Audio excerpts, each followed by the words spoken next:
Good evening students.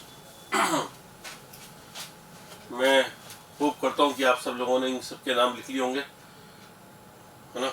और आज हमने क्या पढ़ना था बेटा कि इनकी नेम्स एंड इम्पोर्टेंसेस। मैंने लास्ट टाइम पे एक बात बोली थी आपको कि इनकी इम्पोर्टेंसेस ज़्यादा इम्पोर्टेंट है। नेम्स तो ठीक है, सबको लोग कर ही लेंगे, मैं बता दूंगा नेम्स भी आपको, लेकिन इंपॉर्टेंस इनकी अच्छे से लर्न कर लेना।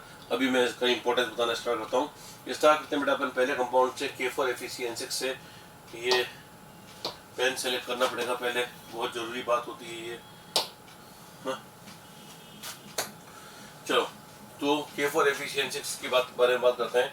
K4FeCN6 का नाम है पोटेशियम फेरोसाइनाइड। आपने कॉपी में भले ही लिखते रहे, है ना, क्योंकि ये बहुत बेहद ज़रूरी बातें हैं जो समझ लीजिएगा। Potassium ferrocyanide, it is not the IPC name, ये इसका कॉमन नेम है पोटेशियम फेरोसाइनाइड।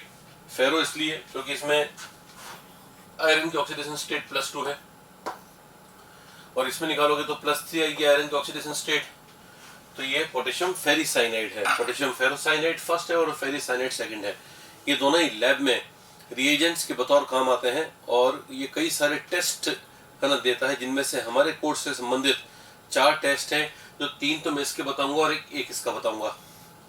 ये 3 जिनको टेस्ट करता है वो 3 कैटायंस हैं, ferric, cupric and zinc ions. तो फेरिक, क्यूप्रिक और जिंक आयंस की टेस्ट देते हैं, जबकि ये, है ना, फेरस का टेस्ट जो मेनली अपने कोर्स से संबंधित है वो बता रहा हूँ, फेरस। तो सबके टेस्ट देख लो किस किस तरह से करने हैं। जब कंपाउंड फर्स्ट को, कंपाउंड फर्स्ट यानी K4FeCN6,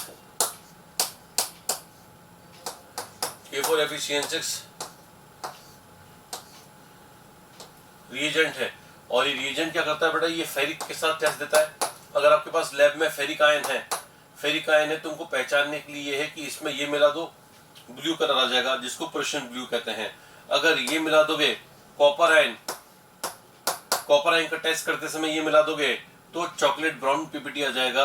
और अगर आप जिंक आयन मिला दोगे, मतलब जिंक आयन का टेस्ट करते समय ये मिला दोगे तो ब्लू व्हाइट PPT आ जाएगा। अब अगर आपको इनके PPT बनाने बेटा बेहद आसान है, प्रेसिपिटेट बनाना बेहद आसान है, कि इनका प्रोडक्ट क्या बनेगा वो बेहद आसान है। क्यों बेहद आसान है वो देखो बेटा, ये है कैटायन। कैटायन इसका क्या ले लेगा तो आंसर है एनायन, और एनायन है ये पूरा डब्बा। डब्बे पे क्या चार्ज है बेटा, तो 4 पोटेशियम बाहर है, तो डब्बे पे चार्ज है -4। जब ये वाला डब्बा इसके साथ रिएक्शन करेगा तो आप देखो बेटा, इसकी वैलेंसी है 3 और इस पूरे डब्बे की वैलेंसी है 4। तो आप जानते हैं वैलेंसी क्रिस क्रॉस हो जाती है, एक की वैलेंसी दूसरे के पांव में आ जाती है। तो जब ये इससे रिएक्शन करेगा तो आयरन के पांव में इस डब्बे की वैलेंसी आ जाएगी जो कि है 4, और इस डब्बे के पांव में FeCN6 के नीचे, FeCN6 के नीचे जो वैलेंसी आएगी वो आयरन की होगी, वो होगी 3rd। ऐसे कॉपर वाला कॉपर वाला जब इससे रिएक्शन करेगा तो कॉपर के ऊपर चार्ज है कॉपर के ऊपर चार्ज है बेटा +2, +2 चार्ज है, और इसका चार्ज है -4। -4 को बैलेंस करने के लिए कॉपर कितने चाहिए, तो जवाब है 2। 2 कॉपर यहां लगा देंगे तो बन जाएगा Cu2 FeCN का होल 6। ठीक है बेटा। जिंक और इसकी रिएक्शन होगी तो यहाँ पर चार्ज है -4, जिंक का चार्ज है 2, तो बैलेंस करने के लिए जिंक चाहिए 2, तो जिंक हो जाएगा 2, तो Zn हो जाएगा 2, और ये FeCN6। कहानी खत्म।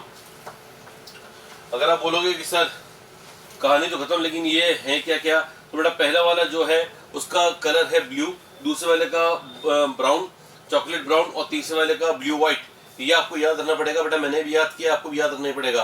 There is no way out. अगर आप याद करना पसंद नहीं करते तो आपको फिर ये याद भी नहीं होगा, फिर नंबर देने वाले को नंबर देना भी पसंद नहीं आएगा आपको, ठीक है ना बेटा। तो आप मजबूरी समझ लो, कुछ भी समझ लो, ज्यादा होशियारी नहीं दिखानी, याद करने वाली चीज याद करनी है सीधे सीधे। तो अब समझने वाला तो ये था बेटा कि अपने को ये नहीं लगे कि हमें ये पूरा कंपाउंड याद रखना है। मुझको भी आज तक कंपाउंड याद नहीं हुआ है, ठीक है ना। मैंने तो कंपाउंड याद नहीं है, मेरे को रिएक्शन याद है। मेरे को ये ध्यान है कि पोटेशियम फेरोसाइनेट K4FeCN6 3 आयन का टेस्ट करता है। फिर क्यों जीना, मतलब आप ये मत सोचना कि मैं एकदम इमोशनल हो रहा हूँ कि फिर क्यों जीना। तो वो फिर क्यों जीना एक निमोनिक है, याद करने का ट्रिक है। फिर मतलब Fe, क्यू मतलब कॉपर, जीना मतलब जिंक, आयरन कॉपर जिंक है ना, फिर क्यों जीना, आयरन कॉपर जिंक का एक टेस्ट देता है K4Fe6, ये इसकी खास बात है। तो ये कंपाउंड हो गया, ये भी हो गया, ये भी हो गया। इसका कलर मैंने आपको बताया था ब्लू, और इसको बोलते हैं प्रेशियन ब्लू। इसको मैं सेपरेट कलर से देता हूं, प्रेशियन ब्लू। इसका कलर है चॉकलेट ब्राउन, ब्लू वाइट। इसके अलावा इसकी खास बात यह है, इसके अलावा इसकी खास बात यह है कि ये कहलाता है, देखो बाहर वाला जो आयरन है वो कौन सा, बाहर वाला ये वाला आयरन है, क्योंकि ये तो बाहर चिपका है ना बेटा, और अंदर ये वाला आयरन था। इसकी ऑक्सीडेशन स्टेट क्या थी बेटा, +2, मतलब अंदर वाला तो +2 वाला आयरन है और बाहर वाला +3 वाला आयरन है। इसलिए इसको एक मजेदार तरीका है नाम देने का, और वो मजेदार तरीका है फेरी फेरो साइनाइड। तो इसका एक और नाम देख लीजिएगा बेटा, फेरी फेरो साइनाइड, फेरी फेरो साइनाइड। सही है बेटा, फेरी मतलब +3, फेरो मतलब +2। तो अब अगर बाहर +3 है तो फेरी, अंदर +2 है तो फेरो, फेरी फेरो साइनाइड। प्रेशियन ब्लू भी इसको कहते हैं, फेरी फेरो साइनाइड भी कहते हैं। और अब देखते हैं इसका IUPAC नाम क्या सजेस्ट किया गया है। तो IUPAC नेम को देखने के लिए ये है कैटायन। कैटायन कौन सी स्टेट का है, थर्ड का, तो इसको आयरन लिखेंगे थर्ड। तो लिखोगे इसको आयरन थर्ड, यहां से स्टार्ट करो बेटा, आयरन थर्ड,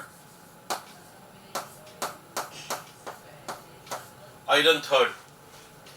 फिर ये चार तो कुछ लिखते नहीं बेटा, ये 3 का भी कुछ नहीं करते हैं अपन, मैंने बताया था ये आयंस की मल्टीप्लिसिटी को नहीं लिखते हैं।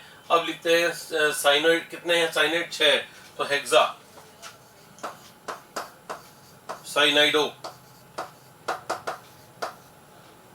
फेरेट या आयरन, तो ये आयरन उसका है नेगेटिव पार्ट वाला है, डब्बे पे नेगेटिव चार्ज, इसलिए फेरेट कहलाएगा, फेरेट सेकंड। कुछ लोगों को ये समस्या होती है, सर आप बाहर वाला आयरन को है ना, इसकी ऑक्सीडेशन स्टेट क्यों लिख रहे हो, बाहर वाली की ऑक्सीडेशन स्टेट लिखते ही नहीं है बेटा। ऑक्सीडेशन स्टेट हर उस एलिमेंट की लिखनी पड़ेगी जो डी ब्लॉक का है, या यूं कहें जिसकी ऑक्सीडेशन स्टेट वेरिएबल है। आयरन की ऑक्सीडेशन स्टेट वेरिएबल है तो बताना पड़ेगा, हमें क्या पता चलेगा कि बाहर कौन सा। पोटेशियम होता है हम लिखते नहीं, क्योंकि पोटेशियम की तो +1 हर किसी को मालूम होती है, लेकिन यहाँ बताना पड़ेगा आयरन, क्योंकि अगर आप ये नहीं बताओगे तो आप जानते बेटा ये 4 और 3 को हम जो गायब कर रहे हैं वो इसी कारण से गायब कर रहे हैं, क्योंकि हम उसको पढ़ने वाले को चार्ज बता रहे हैं। आप चार्ज भी नहीं बताओगे, नंबर भी नहीं बताओगे, कुछ भी नहीं बताओगे तो कोई बात नहीं, नंबर भी नहीं मिलेंगे। सही है ना, तो ध्यान रखना ये सब जरूरी बात है। तो इसका आयरन थर्ड बोलना पड़ेगा, इसको आयरन सेकंड बोलना पड़ेगा, बस बात इतनी सी है। तो मैंने इसके नाम यहाँ बता दिया है। फिर आता है Cu2FeCN6। Cu2FeCN6 में आप खुद बोलो बेटा क्या क्या होता होगा, मैं तो लिख रहा हूँ, आप देखो आपका जो आप जो सोच रहे हो वो सही है कि नहीं है। Copper second, hexa cyanido ferrate second, ठीक है बेटा। और इसका नाम मैं ऐसे बता रहा हूँ, थर्ड वाले का zinc second, hexa cyanido ferrate second. I hope आपको समझ में आ गया होगा। क्या ध्यान रखोगे बेटा, पोटेशियम फेरोसाइनाइड एक लैब रिएजेंट है जो 3 आयंस का टेस्ट करता है, ferric, cupric and zinc ion. Ferric is Fe3+, cupric is Cu2+ and zinc ion is Zn2+, right. तो कितने कंपाउंड्स हो गए बेटा, जरा देखें तो। हमारा ये वाला कंपाउंड हो चुका है पूरा, हमारा ये हो चुका है, हमारा ये हो चुका है और ये हो चुका है, ठीक है बेटा। अब बचा K3FeCN6, तो अपन K3FeCN6 बनाते हैं। K3FeCN6 ये भी काफी सारे आयंस का टेस्ट देता है। जो सबसे इंपॉर्टेंट है और जो हमारे कोर से संबंधित है वो है फेरस। तो मैं यहाँ फेरस का बता रहा हूँ सिर्फ Fe2+ का। इस पे +2 चार्ज है, डब्बे पे कितना चार्ज है बेटा, -3। तो इसकी वैलेंसी इसके नीचे, उसकी वैलेंसी इसके नीचे, ऐसे करके अगर करेंगे तो Fe आ जाएगा 3, इसका वाला 3 इसके नीचे आ गया पाँव में, है ना। और FeCN6 के पाँव में इसका 2 आ जाएगा, ये 2 आ गया, ठीक है बेटा। इसको बोलते हैं, ये भी ब्लू कलर का पीपीटी होता है, उसको बोलते हैं टर्नबुल्स ब्लू पीपीटी।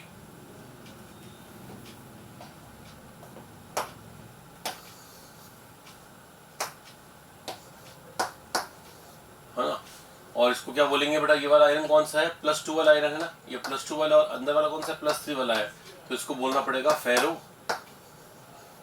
फेरी साइनाइड। ठीक है, तो फेरी साइनाइड में पहले कौन लिख रहे हैं, फेरो, तो फेरो बाहर है, इसका नाम फेरो का टेस्ट है, तो ये ध्यान रखो जिसका टेस्ट उसका नाम पहले बोला जाएगा। तो जब हम फेरी का टेस्ट करवा रहे थे तो फेरो साइनाइड बना था, जब फेरो का टेस्ट करवा रहे हैं तो फेरी साइनाइड बन रहा है। भाई इतनी सी बात याद रखनी, सिंपल सा कर लो, सही बेटा। और अगर फिर भी कुछ ट्रिक बनानी हो, क्योंकि कुछ लोग जब इसको भी पढ़ते हैं, इसको और वो पहले वाले जो कंपाउंड बताया था मैंने उसको साथ में पढ़ते हैं, प्रश्न ब्लू और टनबुल्स ब्लू को साथ में पढ़ोगे तो समस्या होगी।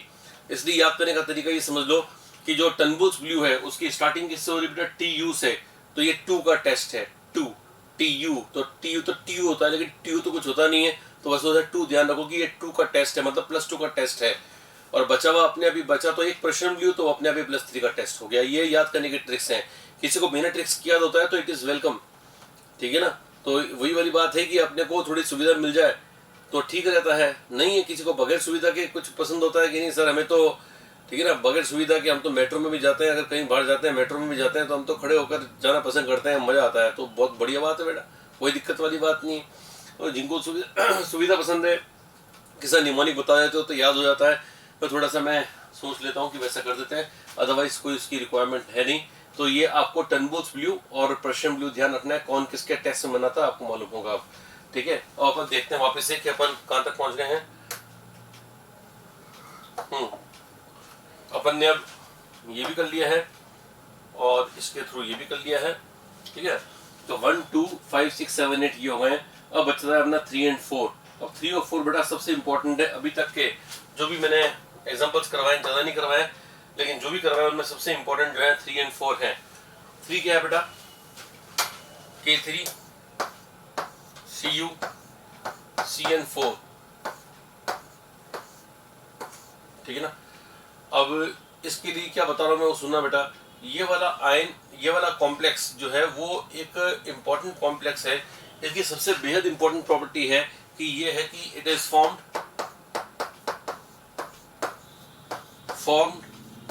इन टेस्ट ऑफ, बेटा इनऑर्गेनिक जब करते हैं तो कैटायंस एनायंस के टेस्ट बेटा बहुत होते हैं, और अगर आपको सब याद है तो आपकी इनऑर्गेनिक अपने आप अच्छी होगी। It is formed the test of copper 2+ ion, तो कॉपर 2+ आयन के साथ टेस्ट करते हैं इसका, तो क्या टेस्ट होता है बेटा, वो देखो कॉपर 2+ की रिएक्शन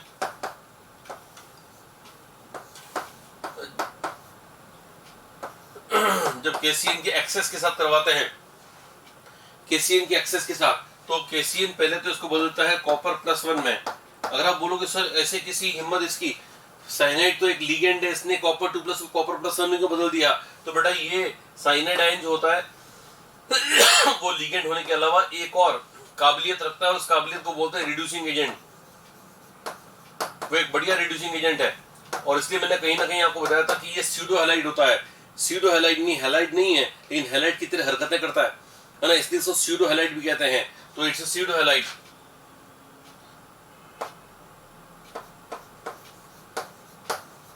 स्यूडो हैलाइड पुराने समय में हमारे स्यूडो हैलाइड्स भी कोर्स में थे, आजकल रखा नहीं गया है, लेकिन आपकी नॉलेज के लिए बता दूं कि स्यूडो हैलाइड्स के एग्जांपल्स होते हैं ये वाले, cyanide ion, HCN negative, NCS negative, N3 negative, है ना, ये सारे के सारे है ना स्यूडो हैलाइड्स हैं। ये इनमें कोई भी हैलाइड नहीं है, इनमें खास बात है सब में नाइट्रोजन है, तो अधिकांश स्यूडो हैलाइड्स के पास नाइट्रोजन मिलेगा आपको। इनफैक्ट आप तो मान के चलो, आपके लेवल पे तो ये मान के चलो कि स्यूडो हैलाइड्स में नाइट्रोजन होगा ही होगा, प्लस एक सिंगल नेगेटिव चार्ज होगा, और इनकी एक्टिविटी थोड़ी बहुत हैलोजन से मिलती जुलती होंगी, जैसे कि रिड्यूसिंग प्रॉपर्टी।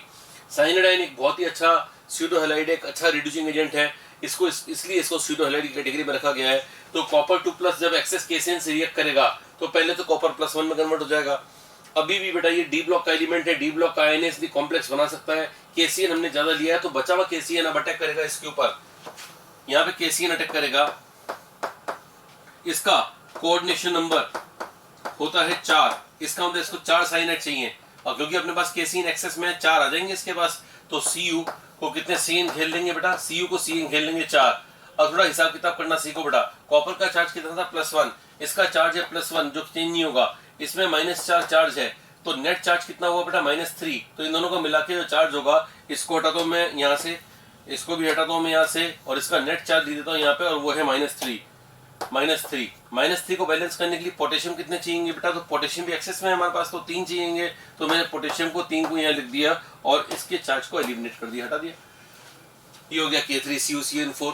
तो इसलिए आपको ये रटने की जरूरत नहीं बेटा K3CuCN4। अगर आपको रटना है तो ये रटें कि K3CuCN4 बनता कहाँ पे है, तो it is form in the test of copper 2+ ion when it react with excess of KCN। अब रटने वाली एक बात ये है कि ये प्रैक्टिकली देखा गया कि ये कंपाउंड हाईली स्टेबल है। या नीचे लिख देता हूं, हाईली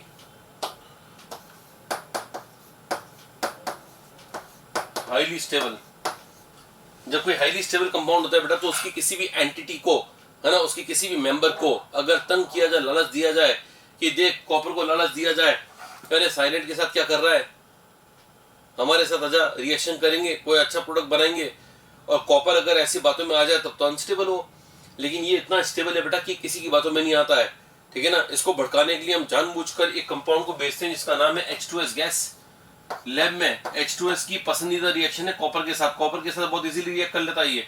तो इसको H2S को मालूम है कि कॉपर मेरे को देखते ही मेरे साथ आ जाएगा, लेकिन कॉपर साइनाइड के साथ इतना खुश है, इतना स्टेबल है, कंपाउंड इतना स्टेबल है कि प्रैक्टिकली देखा गया कि कॉपर इसको साइनाइड को छोड़ के सल्फर के साथ नहीं आता है प्रेसिपिटेट बनाने के लिए।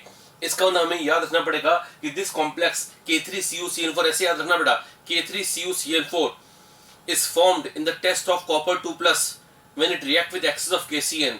The property of this compound is that it is highly stable and does not react with H2S and does not give any precipitate, any reaction, any gas, कुछ नहीं देगा। H2S डालेंगे तो H2S डाल के बहुत कोशिश करेगा इसके चारों और इसके आसपास, इसको बोलेगा कि देख मैं बाहर आ गया हूँ, अब भी आ जाओ, लेकिन नहीं, कॉपर नहीं मानेगा। इसके बाद इसका मतलब ये highly stable compound, that is what you need to remember about this compound, that K3CuCN4 is a highly stable complex, does not give any reaction with H2S gas. The answer is no reaction at all, no reaction। समझ गए होंगे बेटा। लेकिन आपको मैंने बताया था बेटा, यस, अब हम बात करते हैं इस कंपाउंड की। ये तो कंपाउंड हो गया बेटा, ये कंपाउंड हो गया। क्या बोलोगे इसके बारे में? K3CuCN4 is formed in the test of copper 2+ ion when it reacts with excess of KCN. It is a highly stable compound and does not give any reaction with H2S gas. Right? Now about this compound. अब ये वाला compound जो है उसके बारे में देखो, K2CdCN4, ये रट लो, K2CdCN4 याद कर लो इस कंपाउंड को। और इसके बारे में ये ध्यान रखो कि कॉपर और कैडमियम वाले कंपाउंड एक जैसे होते हैं, मतलब ये एक ही टेस्ट में बनते हैं। कॉपर के टेस्ट में ये बना था, ये बनेगा कैडमियम के टेस्ट में। कैडमियम होता है कैडमियम 2+, CD2+, अलग से दिखाऊं, चलो यही लिख देता हूँ, CD2+। जब कैडमियम का टेस्ट करते हैं वो भी अपन करते हैं एक्सेस KCN के साथ, लेकिन अब एक अंतर है बेटा, कैडमियम +1 में कभी नहीं जाता है, क्योंकि कैडमियम +2 का कॉन्फ़िगरेशन आप घर पे जाकर देखना बेटा, D10 होता है। D10 कॉन्फ़िगरेशन में कोई इलेक्ट्रॉन क्यों घुसेगा बेटा, है ना, जगह ही नहीं है। तो साइनाइड आयन यहाँ पर रिड्यूसिंग एजेंट की तरह काम नहीं कर पाएगा। कुछ लोग सोचते हैं कि सर अभी एक रिएक्शन पहले तो रिड्यूसिंग एजेंट था, अब क्यों नहीं है? अभी भी है, लेकिन उसका काम नहीं कर सकता क्योंकि अगले को इलेक्ट्रॉन की जरूरत ही नहीं है बेटा। कभी भी कोई ऑक्सीडाइजिंग एजेंट, रिड्यूसिंग एजेंट बगैर किसी पार्टनर के वर्क नहीं कर पाएगा, रिड्यूसिंग एजेंट तो उसका काम है इलेक्ट्रॉन देना। अब कोई इलेक्ट्रॉन लेने वाला ही नहीं है तो वो खुद क्या बोलता रहेगा, इलेक्ट्रॉन देने वाला है ना, तभी तो एक्टिव होगा ना जब इलेक्ट्रॉन एक्सेप्ट करने के लिए कोई तैयार हो। सिंपल सी बात है, राइट। तो इसका मतलब ये होगा कि this will not work as a reducing agent here because this entity, this member is not ready to take the electron, unlike copper ion. अभी थोड़ी देर पहले कॉपर 2+ किया था, घर पे जाके देखना, कॉपर 2+ होता है D9, उसमें जगह है, वो D10 बन सकता है, लेकिन ये D10 है, ये D11 नहीं बन सकता। इसलिए इसका मतलब यहाँ पर रिड्यूसिंग एजेंट का ये फंक्शन नहीं करेगा, सीधा लिगेंड। कॉपर और कैडमियम में समानता ये कि कॉपर को 4 साइनाइड ने घेरा था, कोऑर्डिनेशन नंबर 4 था, इसका भी कोऑर्डिनेशन 4 है, यहाँ लिख रहा हूं मैं, कोऑर्डिनेशन नंबर 4। मैंने कुछ दिनों पहले बताया था जिनकी लोअर ऑक्सीडेशन स्टेट्स होती हैं उनकी कोऑर्डिनेशन नंबर भी 4 होते हैं, जनरली 2 या 4 होते हैं, है ना। कॉपर के तो हर कॉम्प्लेक्स में मैंने देखा है कॉपर का हमेशा कोऑर्डिनेशन नंबर 4 रहता है ना। कोई एक्सेप्शन के दुखी होंगे, बाकी नहीं, बाकी सब में जिंक याद रख लो, कॉपर याद रख लो, कैडमियम याद रख लो, जिंक, कॉपर, कैडमियम, इन सब का कोऑर्डिनेशन नंबर हमेशा 4 रहेगा। अगर मेंशन नहीं किया गया हो तो आपको 4 मान लेना है। अगर हमें स्वयं प्रेरणा से अपने आप मानना है कुछ तो हमें 4 मान लेना चाहिए। इसका भी 4 मानते हुए क्या करेंगे बेटा, CD बनाओ, CN लिखो, कितने लिखोगे, 4, और कैडमियम का चार्ज सोचो +2 था, ये +2 है, ये -4, नेट कितना है -2, यहाँ -2 लिखोगे तो बैलेंस करने के लिए पोटेशियम कितना आएंगे 2, Ke2CdCl4। इसके अंदर Ke2CdCl4 के लिए क्या बात याद रखोगे, this complex is formed in the test of cadmium ion when it is reacted with excess of KCN। अब KCN यहाँ पे क्या वर्क कर रहा है बेटा, सिर्फ लिगेंड की तरह काम कर रहा है, रिड्यूसिंग एजेंट का काम नहीं कर रहा है। लेकिन इस कॉम्प्लेक्स की खास बात ये अनस्टेबल है। कॉपर का कॉम्प्लेक्स तो स्टेबल था बेटा, ये कॉम्प्लेक्स तो स्टेबल था, इसका H2S कुछ नहीं बिगड़ पाया था। लेकिन यहाँ पर H2S आते ही खराबी कर देगा। और अगर मैं इसमें H2S गैस मिलाऊंगा, देखना बेटा बड़ा इंटरेस्टिंग है, अगर मैं इसमें H2S गैस मिलाऊंगा तो पहले तो H2S चिल्ला चिल्ला के पागल हो गया था, कॉपर बाहर नहीं आया था। लेकिन अब जैसे H2S चिल्लाएगा भी नहीं, बाहर के बस खड़ा ही हो जाएगा। और कैडमियम की तरफ देखेगा तो कैडमियम अपने आप बाहर आ जाएगा, क्योंकि कैडमियम का कॉम्प्लेक्स इतना स्टेबल नहीं है जितना कॉपर का था। तो हमें सीखने को क्या बात मिलती है बेटा, कैडमियम और कॉपर के टेस्ट में थोड़ा बहुत अंतर है। कॉपर की रिएक्शन अगर साइनाइड से एक्सेस में कराने के बाद H2S पास की जाए तो कोई चेंज नहीं होता है, लेकिन कैडमियम में चेंज आएगा। और क्या चेंज आएगा वो देखो बेटा, यहाँ पर आ जाएगा CD और ये होगा S, CDS का PPT आ जाएगा येलो। तो लैब में अगर कोई आयन के टेस्ट के दौरान, सुनिए ढंग से, लैब में किसी आयन के टेस्ट के दौरान हमने पहले KCN मिलाया खूब सारा और बाद में H2S पास करी और पता चला कोई चेंज नहीं हो रहा है, तो वो समझ जाओ कॉपर है। और चेंज हो रहा है, वो येलो PPT आ रहा है, मतलब समझ जाओ कैडमियम है। तो कॉपर और कैडमियम के टेस्ट हो गए बेटा, ये लैब के अंदर किए जाने वाले। तो I hope you have understood both of them, these are very very important. ये 8 एग्जांपल्स बेटा बेहद इंपॉर्टेंट हैं, इनको बिल्कुल नहीं छोड़िएगा।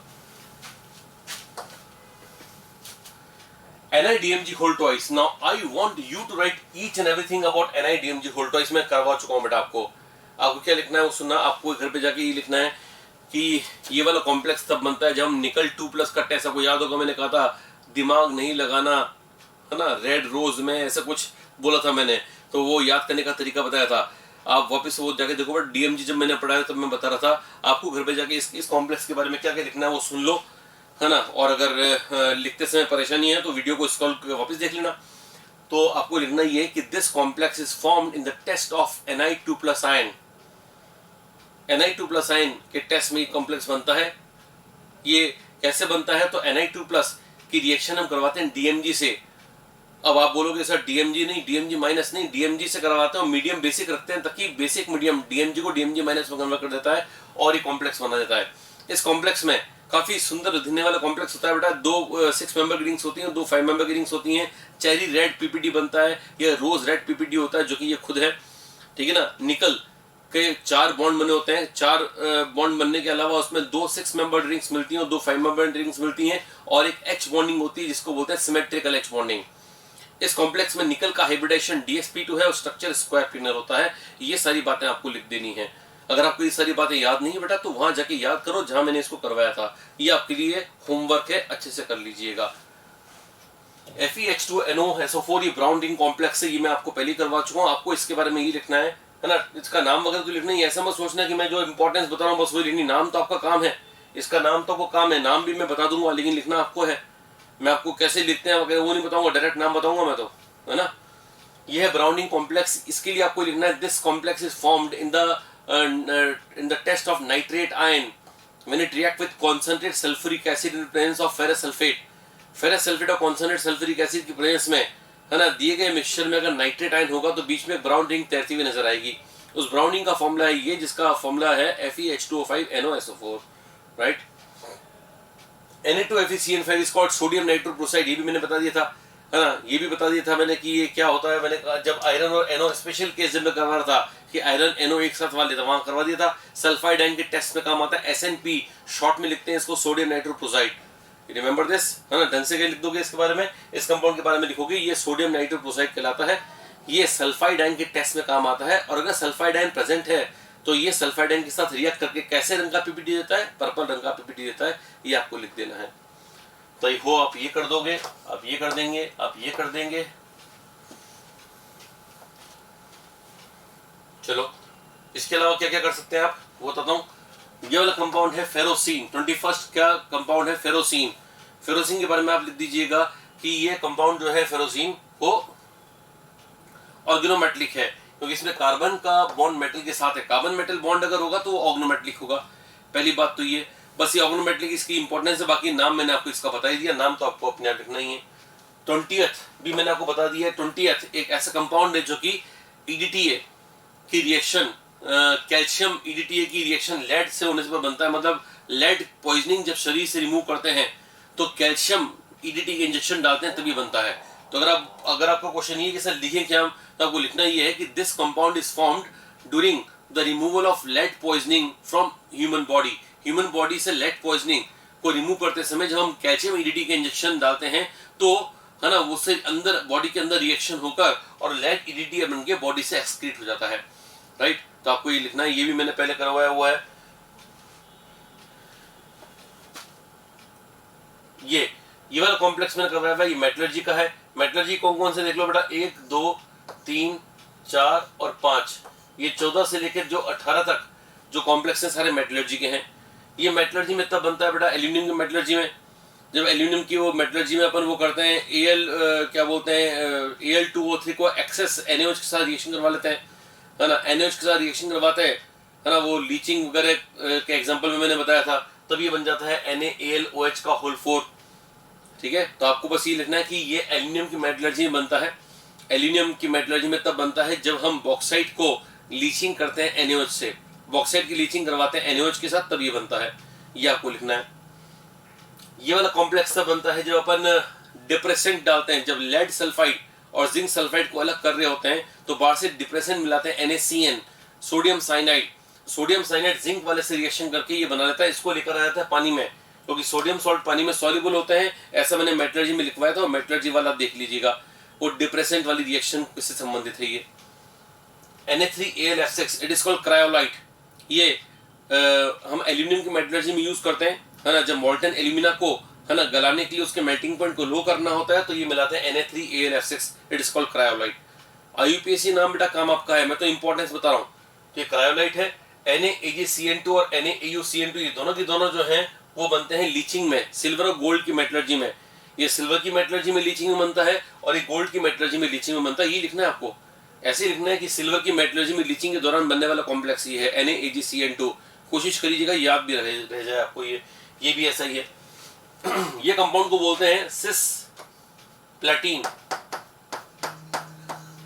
सिस्प्लैटिन, और ये कैंसर के ट्रीटमेंट में काम आता है, इसलिए इसको एंटी कैंसर ड्रग कहा जाता है, एंटी कैंसर ड्रग। तो ये वाला भी मैंने टिक कर दिया है। क्या लिख देंगे बेटा, cisplatin used as anti cancer drug. चलो ये वाला कंपाउंड देखो, AgNH3 HCl, ये तब बनता है बेटा जब AgCl का व्हाइट PBT AgCl आप सब लोगों को मालूम है, आज जोगा प्रभात के क्लोराइड्स पानी में नहीं घुलते हैं, लेकिन जैसे अमोनिया मिलाते हैं घुल जाता है। तो आपको बस इसका जवाब आना चाहिए AgCl पानी में घुलेगा या अमोनिया में, तो जवाब है अमोनिया में, क्योंकि AgCl अमोनिया में घुल के ऐसे कॉम्प्लेक्स बना लेता है। तो आपको क्या याद रखना है, AgNH3 HCl is a complex which is formed when AgCl precipitate is dissolved in excess of ammonia। जब AgCl precipitate को डिसॉल्व करना हो तो हमें अमोनिया बाहर से मिलानी पड़ेगी, और तब जाके कंपाउंड जो बनेगा वो बनेगा AgNH3 HCl। आप देख सकते हैं बेटा इन दोनों की रिएक्शन से जो Ag+ है वो अमोनिया को अपने पास बुलाएगा, बिकॉज अमोनिया लिगेंड है, तो ये हो जाएगा AgNH3 का होल ट्वाइस और ये बाहर आ जाएगा Cl। ये भी हो गया, ठीक है। फिर जैसे कि ये वाला कंपाउंड है, ये वाला कंपाउंड है ऑर्गेनोमेटलिक, वैसे वैसे ये कंपाउंड ऑर्गेनोमेटलिक, ये रहा ऑर्गेनिक पार्ट, ये रहा मेटलिक पार्ट। तो 22वें कंपाउंड को भी लिखना ऑर्गेनोमेटलिक, और इसका कॉमन नेम है जी सॉल्ट, ZEISES, जी सॉल्ट। हो सकता है मैंने पहले करवाया हो, नहीं भी करवाया तो कोई दिक्कत वाली बात नहीं है। आज के बाद ये ध्यान रख लीजिएगा, फेरोसिन 21 का तो नाम है फेरोसिन, मैंने करवाया था, ठीक है ना। ध्यान रखना, केरोसिन मत बोल देना, फेरोसिन है, राइट। तो ferrocene and Zeise salt are both examples of organometallic compound, right. फिर आता है आपका C6H6 यहाँ कार्बन है और यहाँ मेटल है, तो ये भी ऑर्गेनोमेटलिक कंपाउंड है। तो 21, 22 और 23 ये सारे के सारे ऑर्गेनोमेटलिक कंपाउंड्स हैं। ये इनकी खास बात है, जो इंपॉर्टेंसेस है वो आपको लिखने 21, 22, 23 की, ये सारे ऑर्गेनोमेटलिक कंपाउंड्स हैं। 14, 15, 16, 17, 18 ये सब मेटलर्जी में काम आते हैं। कहाँ कहाँ काम आते हैं ये भी आपको लिखना है। 19वां सिस्प्लैटिन है, जो कि क्या बोलते हैं एंटी कैंसर ड्रग है। 20वां कैल्शियम EDTA, जब इंजेक्शन बॉडी में जाता है लेड पॉइजनिंग के ट्रीटमेंट के दौरान, तो जो अंदर जाके जो चीज बनती है वो है लेड EDTA। ये मैंने बता ही दिया है। निकल आयन का टेस्ट जब डीएमजी के साथ होता है तो ये ब्राउनिंग कॉम्प्लेक्स है, सोडियम नाइट्रोक्लोराइड है, ये सिल्वर क्लोराइड जब घुल जाता है अमोनिया में तो कॉम्प्लेक्स बनता है, वो ये बनता है, ठीक है ना। और 22वां अब पेंडिंग है, 22nd और 24th, ये अब अपन नेक्स्ट लेक्चर में डिस्कस करते हुए इसको फिनिश करेंगे। 12th एंड 24, ठीक है ना, ये दोनों बाकी हैं। एक तो 12 और एक उसका दुगुना है, मतलब नंबर वाले में 24 है। तो अपन दोनों डिस्कस करेंगे इसको नेक्स्ट टर्न पे, and then will start with the important topic isomerism in coordination compounds. Thank you for now, hope you have enjoyed the lecture, thank you.